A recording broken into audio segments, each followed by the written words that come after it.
Saudara, diusulkannya nama Wakil Menteri Keuangan Thomas Djiwandono sebagai calon Deputi Gubernur Bank Indonesia memantik kekhawatiran publik terkait independensi Bank Indonesia sebagai bank sentral. Menjaga independensi Bank Indonesia adalah komitmen politik untuk mengawal ekonomi yang berkelanjutan. Inilah catatan Kompas TV, jaga independensi Bank Indonesia. Deputi Gubernur Bank Indonesia itu bermula dari adanya surat pengunduran diri dari salah satu deputi gubernur yang kemudian sesuai dengan ketentuan dan peraturan yang berlaku, maka kemudian harus dilanjutkan dengan proses mengisi jabatan yang ditinggalkan. Komisi 11 DPR RI memulai uji kelayakan dan kepatutan terhadap kandidat Deputi Gubernur Bank Indonesia. Presiden Prabowo mengajukan 3 nama kandidat melalui surat presiden atau surpres. Dalam surpres itu diusulkan 3 nama calon Deputi Gubernur Bank Indonesia, yakni Thomas Djiwandono, Diki Kartikoyono, dan Solikin M. Juhro, menyusul pengunduran diri Yuda Agung dari posisi Deputi Gubernur BI. Menteri Sekretaris Negara Prasetyo Hadi menjelaskan hal itu sesuai dengan ketentuan perundang-undangan. Pengunduran diri harus ditindaklanjuti dengan proses pengisian jabatan. Bapak Presiden atau pemerintah mengirimkan surpres ke DPR karena memang proses pemilihannya ada di DPR melalui uji kompetensi atau fit and proper test. Ada beberapa nama yang dikirimkan, salah satunya memang betul ada nama yang kita usulkan adalah Pak Wamenkeu atas nama Pak Tommy Djiwandono. Namun belakangan, Wakil Ketua DPR sekaligus Ketua Harian DPP Partai Gerindra, Sufmi Dasko Ahmad menjelaskan awal pengajuan calon Deputi Gubernur Bank Indonesia justru bukan dari usulan Presiden Prabowo, melainkan dari Gubernur Bank Indonesia. Dasko juga menambahkan bahwa Thomas Djiwandono telah mengundurkan diri dari kepengurusan Partai Gerindra. Dan kemudian Presiden meneruskan surat Gubernur BI itu kepada DPR.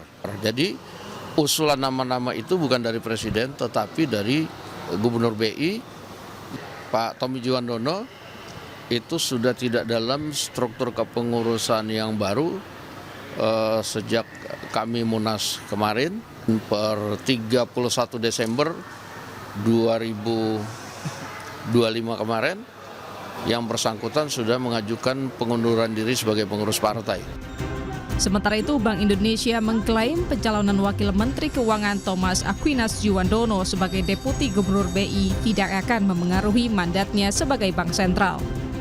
Gubernur Bank Indonesia Peri Warjio menegaskan proses pengisian jabatan Deputi Gubernur BI tidak akan mempengaruhi pelaksanaan tugas dan kewenangan BI sebagaimana diamanatkan dalam Undang-Undang Nomor 23 Tahun 1999 tentang BI. Kami kutip dari Kompas.id, Peri menegaskan proses pengambilan keputusan kebijakan di Bank Indonesia tetap kami pastikan dilakukan secara profesional dengan tata kelola yang kuat. Sementara kursi kosong Deputi Gubernur BI diserahkan sepenuhnya kepada DPR untuk memberikan persetujuan terhadap salah satu dari 3 calon Deputi Gubernur. Pencalonan Thomas didukung Menteri Keuangan Purbaya Yudisadewa. Purbaya yakin independensi BI tidak akan terganggu. Baguslah biar Pak Thomas punya pengalaman lebih luas lagi. Udah di fiskal, sekarang kalau masuk kan ke moneter kan bagus. Saya mendukung. Kalau independensi nggak ada hubungan, kecuali nanti pada waktu ngambil keputusan ada intervensi langsung dari pemerintah. Selama ini kan nggak ada. Komisi 11 DPR mulai menggelar uji kelayakan dan kepatutan calon Deputi Gubernur BI. Calon pertama yang menjalani uji kelayakan adalah Solikin M. Juhro. Sementara Thomas Djiwandono dan Diki Kartikoyono dijadwalkan pada Senin 26 Januari 2026.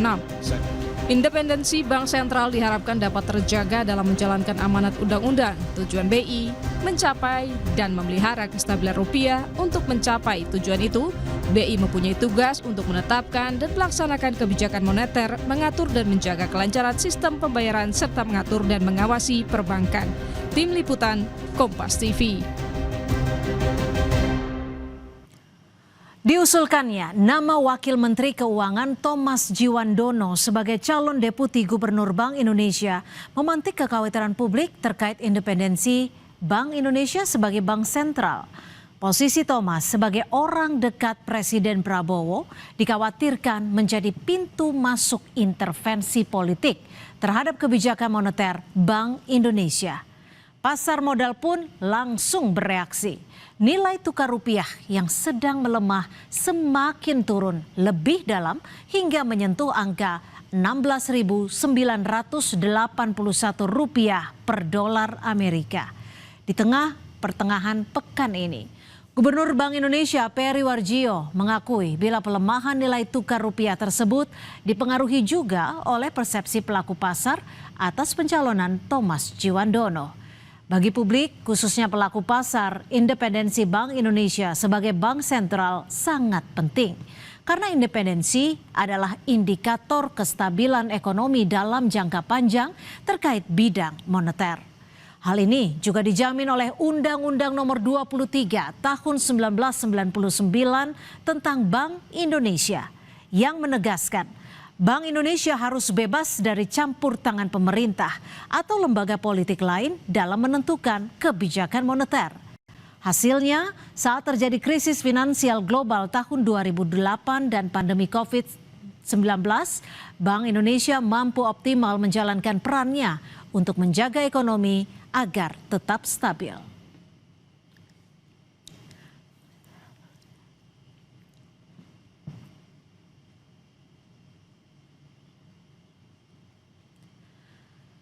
Intervensi politik terhadap bank sentral akan menyeret BI kepada kepentingan populis pemerintah yang bersifat jangka pendek. Akibatnya tidak ada kepastian atas kebijakan untuk para pemodal berinvestasi di Indonesia.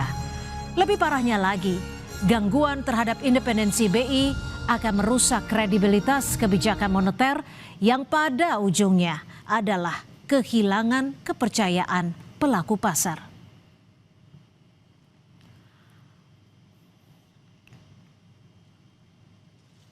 Gubernur Bank Indonesia Peri Warjio memastikan pencalonan Thomas Djiwandono telah sesuai dengan undang-undang yang berlaku.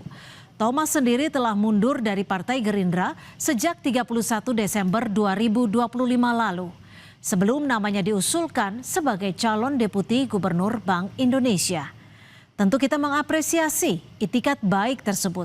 Tetapi publik masih berharap agar siapapun yang terpilih adalah kandidat terbaik.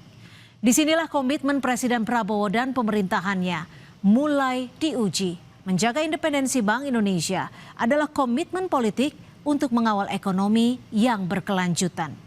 Jikapun ada kebutuhan dari pemerintah untuk menjaga pertumbuhan, Bank Indonesia sebagai bank sentral punya kebijakan makroprudensial yang tidak hanya menjaga inflasi dan nilai tukar, tetapi juga mendukung pertumbuhan.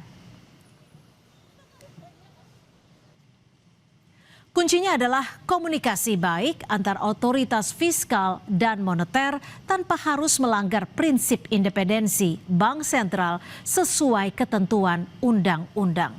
Demikian catatan Kompas TV hari ini. Kita jumpa lagi pekan depan.